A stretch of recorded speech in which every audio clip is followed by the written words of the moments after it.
Throughout my life, I've constantly struggled with my social anxiety and my shyness, especially around adults and in situations where I'm not sure about what I should be doing. And this summer, I had an internship at the capital of Texas, and all of that was put to the test.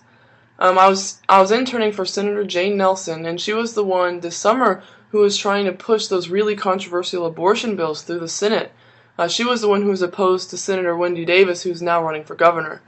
Um, and so the beginning of the summer, we started out pretty slow. I would sit behind my computer and read Yahoo News and be on Facebook and just hope that nobody would come and try to talk to me, hope that none of the adults would try to engage me in a conversation or ask me to do any tasks that I wasn't 100% sure about how to do because I was embarrassed that I didn't know, what was going on all the time.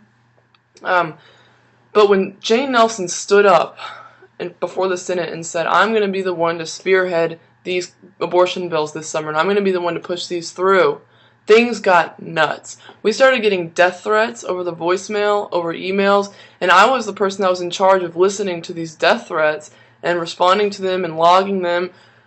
We had to put paper over the windows in her office because people were looking in and threatening us just outside the windows. There was an armed security guard in front of her door at the Capitol that I had to check in with every day because he was making sure that we were safe in there. Things just got totally crazy.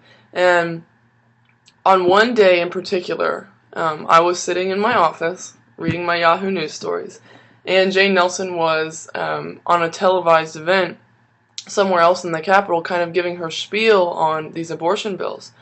And I was watching, we had the live broadcast on TV monitors above us, so I was kind of watching that and kind of on my Yahoo News, just sort of trying to fly under the radar. And her assistant, Betsy, comes running in, and she's like, Kristen, I need you to analyze these 3 documents, and I need you to tell me who all has written into her, how many of those people are her constituents, and then how many of her constituents agree and disagree with these bills. And I need it in 5 minutes. And I was so scared. This was the most, high-risk thing that I had done by far at the Capitol.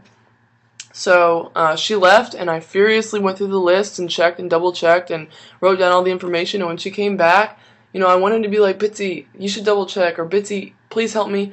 And instead, Bitsy took that piece of paper from me, and I saw her run out of the office, and then I looked up on the TV screens, and I saw her run up to Jane Nelson in front of the news cameras and hand her that piece of paper. And then Jane Nelson read it in front of the cameras. Unchecked, unverified, it was all me. I really had to step up to the plate. This summer, especially on that fateful day, the stakes were raised for me. It went from me being able to kind of fly unnoticed under the radar to me having to step up and really participate in an actual, a real way with the tasks that were being taken care of. I had to really combat my social anxiety and my shyness in order to be a real part of this team. And, ever since then, I've been taking all these steps to really continue to improve because I showed myself that I can do it. When the stakes are high, I can step up. And that means on every day I should be able to step up.